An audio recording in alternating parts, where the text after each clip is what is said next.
bunu deyir. Bir dənə sabır. Bir dənə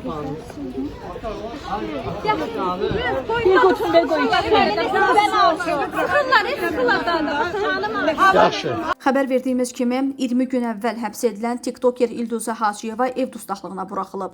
Onun səbəb olduğu avtomobil qəzasında həyatını itirən Amal Məlikovun ailəsi ilə barışıq əldə olunmayıb. Bu barədə TikTokda canlı yayım açan Valeh Dadaşov məlumat verib. O bildirib ki, Amal Məlikovun atası, bacısı və həyat yoldaşı Sənubər Muradova barışığa razı olublar. Ancaq mərhumun hüquqi varisi olan anası buna razılıq verməyib. Amalın bacısı və həyat yoldaşı barışıb, amma Amalın hüquqi varisi anasıdır. O razılıq verməlidir ki, barışıq rəsmi olsun. O da razılıq vermir. 2 ay istintaq olacaq.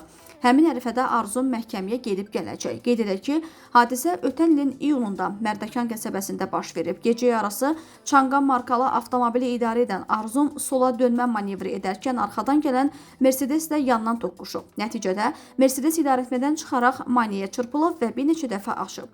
Qəza nəticəsində avtomobilin sürücüsü 29 yaşlı Amal Məlikov hadisə yerində ölüb, həyat yoldaşı Sənubər Muradova isə ağır xəsarət alıb. Açılan cinayət işinə əsasən İlduzə Hacıyeva 5 il 2 ay müddətinə azadlıqdan məhrum edilib. Hökm elan edildikdən dərhal sonra o məhkəmə zalında həbs olunaraq cəzasını çəkmək üçün ümumi rejimli cəza çəkmə müəssisəsinə göndərilib. Bu gün isə apellyasiya məhkəməsi keçirilib və tiktoker ev dustaqlığına buraxılıb.